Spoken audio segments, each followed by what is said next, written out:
Ich bin Rhino on the Road und das ist Tag 66 meiner Elektromotorrad-Weltreise. Ich bin in Portugal, in einer mir nicht unbekannten Problemsituation. Mein Motorrad ist auf dem nassen Weg weggerutscht und liegt mal wieder im Dreck.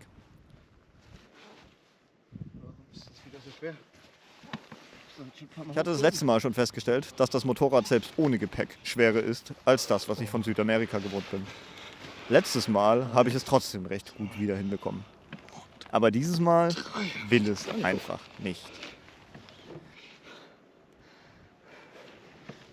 Da bewegt sich ja nichts.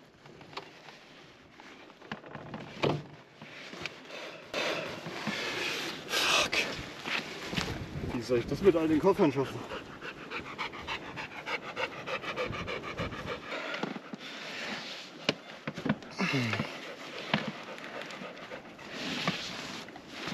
Das ist irgendwo stecken geblieben.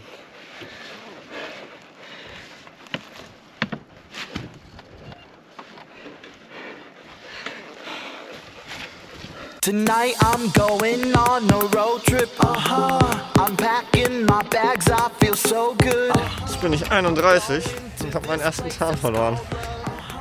Where people speak from the abundance of heart. I'm ready for a change.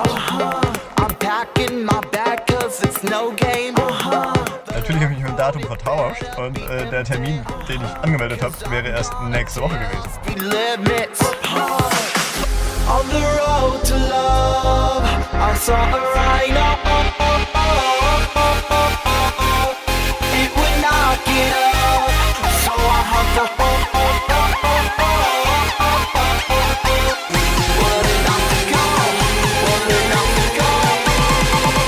There's a rhino on the road.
Gar nichts.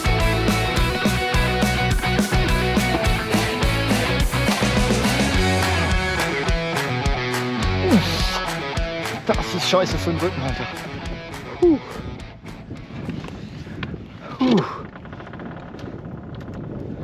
Warte, hier stehen.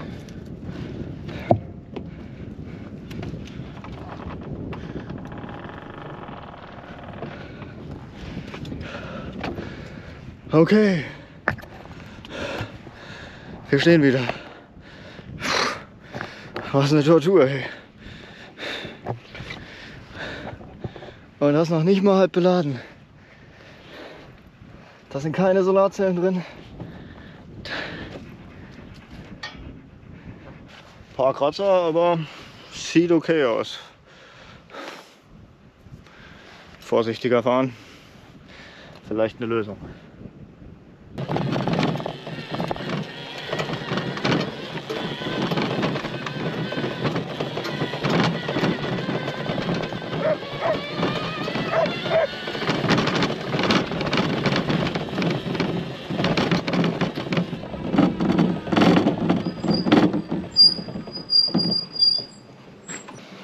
Ich bin ehrlich gesagt begeistert, dass die Box nicht abgebrochen ist bei der Aktion. Das scheint zu halten mit den neuen Stäben und den extra Dingern. Na komm, Vino. Good boy. Nicht fallen. Stopp.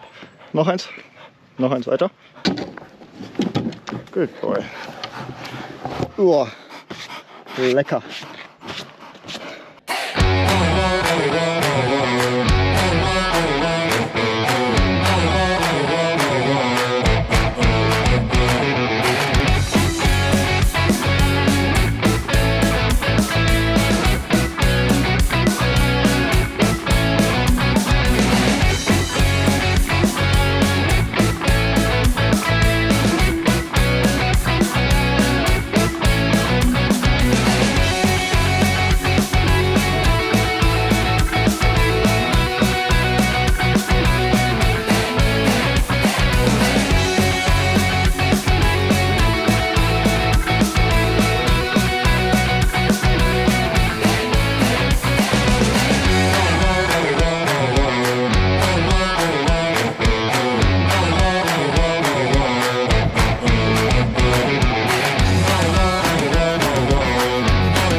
Heute habe ich das Bike das erste Mal voll bepackt.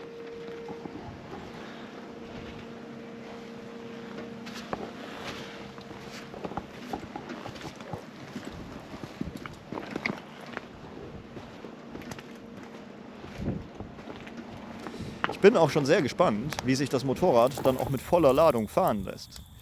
Und das werde ich auch bald herausfinden. Denn demnächst gebe ich endlich den Van ab. Dafür verlasse ich nach 3 Wochen Algesur. Auf dem Weg nach Lissabon lasse ich natürlich keine Gelegenheit aus, die Gegend etwas zu erkunden. Ich habe allerdings etwas Schmerzen im Kiefer. Ich werde wahrscheinlich in Lissabon mal beim Zahnarzt vorbeischauen.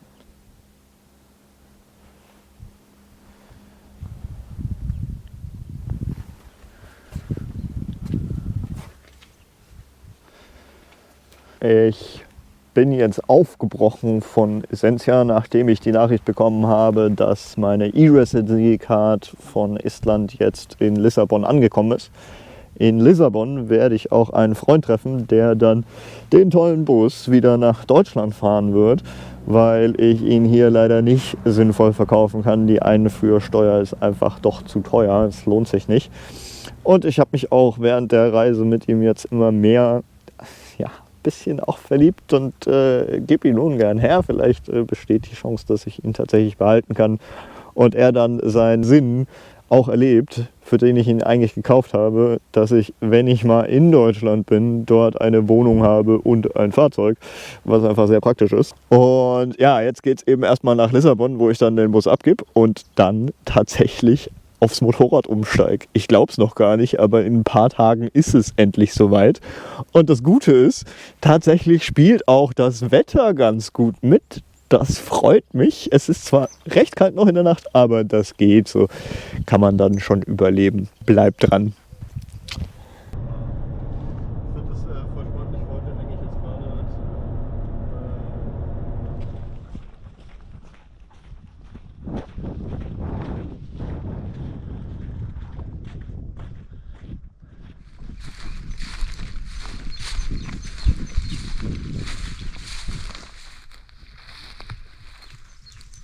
Ich wollte euch nicht erschrecken. Ich wollte den Leuten eigentlich nur zeigen, wie glücklich Kühe auch leben können.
Future E-Resident.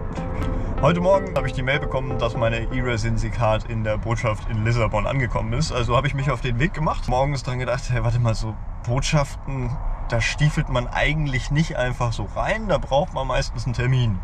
Habe mir die Mail nochmal angeschaut und sehe da, ja, ich brauche natürlich einen Termin. Gefreut, dass heute zufällig genau am gleichen Tag noch 3 Termine frei sind. Hingefahren, natürlich habe ich mich mit dem Datum vertauscht und der Termin, den ich angemeldet habe, wäre erst nächste Woche gewesen. Estische Botschaft, allerdings einfach nichts los. Siehe da, sie haben es auf jeden Fall am Start, sie haben es mir auch ausgehändigt, Fingerabdrücke sind abgegeben und ich bin jetzt E-Resident of Estonia. Warum ist das wichtig? Das erfahrt ihr bald. Guten Morgen, Freunde der Sonne. Nachdem das jetzt wahrscheinlich die letzte Nacht im Van war, wollte ich euch doch noch mal kurz eine Roomtour geben. Also kommt mal mit. Wir gehen als erstes mal durchs Schlafzimmer meiner letzten 2,5 Monate. Direkt neben dem Schlafzimmer befindet sich dann auch das neue Motorrad und der Schuhregal.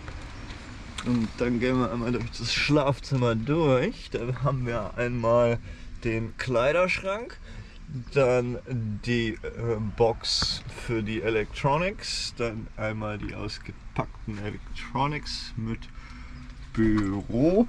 Dann haben wir hier einmal die Küche in 3 Rewe-Körben und noch so ein bisschen Abstellkammer und Gedöns, Schlafsack und so. Genau. Das Beste ist aber immer die Aussicht. Heute mit See.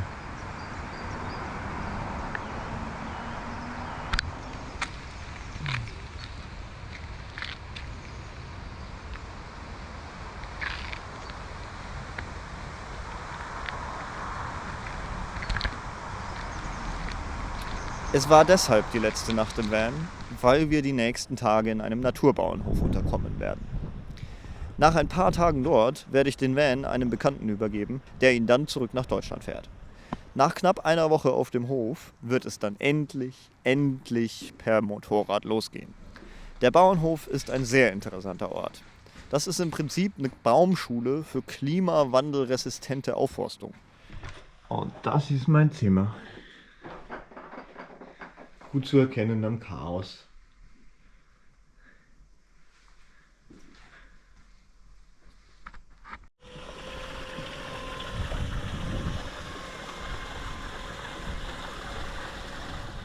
Schweine! Hallo! Oh, ein echt cooles Haus.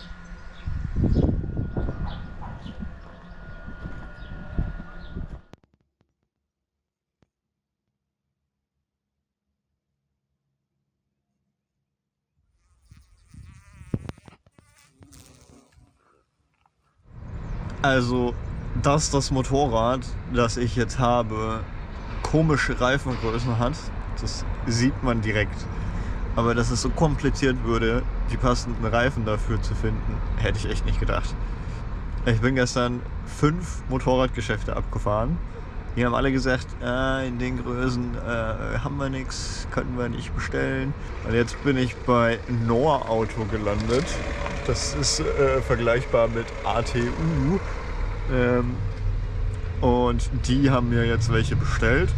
Weil es eben so komische Reifengrößen sind, kann ich auch nicht von einer Marke das gleiche Modell für vorne und hinten verwenden. Deswegen habe ich jetzt 2 verschiedene Reifentypen verbaut. Also ich habe jetzt extra darauf geachtet, dass ich vorne ein bisschen mehr Offroad-fähig habe, so dass ich nicht wieder die ganze Zeit vorne einfach wegrutsche, wenn es ein bisschen feuchter ist. Und hinten dafür ein bisschen mehr Straßenbereifung, weil da das ganze Gewicht ist. Und mit der Zeit, die ich dann auf der Straße brauche, fahren sich halt die Offroad-Reifen auch sehr schnell ab, vor allen Dingen, wenn viel Gewicht drauf ist. Also ich bin jetzt ganz glücklich mit der Kombination, die ich da bestellt habe. Jetzt muss ich ein paar Tage warten.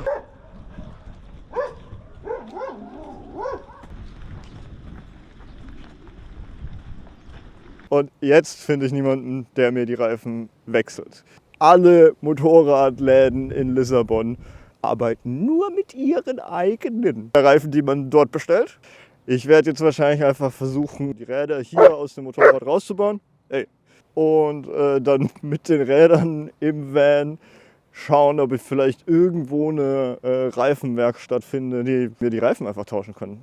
Wenn der Mechaniker hier im Ort dann auch mal da ist. So war ich heute Morgen schon mit dem Motorrad. Jetzt laufe ich nochmal zu Fuß hin, weil wir nur einen Spaziergang braucht. Gucken wir, ob er jetzt da ist. Die haben zwar kein Wort Englisch oder Spanisch gesprochen, sind glaube ich auch nicht so super begeistert, aber ich habe dann irgendwie verständigt, dass ich jetzt einfach das Motorrad hole, zu ihm komme und es dann da mache. Mal schauen, ob ich das hinkriege. Doch auch schon jetzt ein Weilchen her, dass ich das letzte Mal einen Reifen von einem Motorrad gewechselt habe und die waren zumindest optisch deutlich einfacher, aber irgendwann muss man anfangen, wa? Das ist heute. Und tatsächlich, der Reifenwechsel funktioniert ohne Probleme. Also eigentlich kann es ein guter Tag werden, oder? Als Kind hat mir meine Mutter immer erzählt, ich muss Zähne putzen, sonst habe ich mit 28 keine Zähne mehr. Jetzt bin ich 31 und habe meinen ersten Zahn verloren.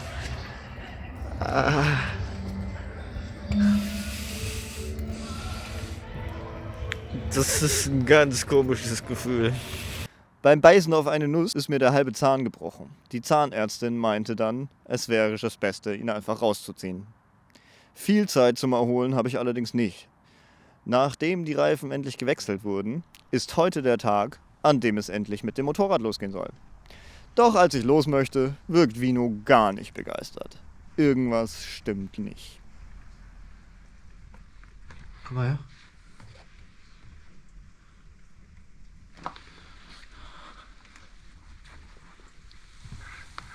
Voll komisch.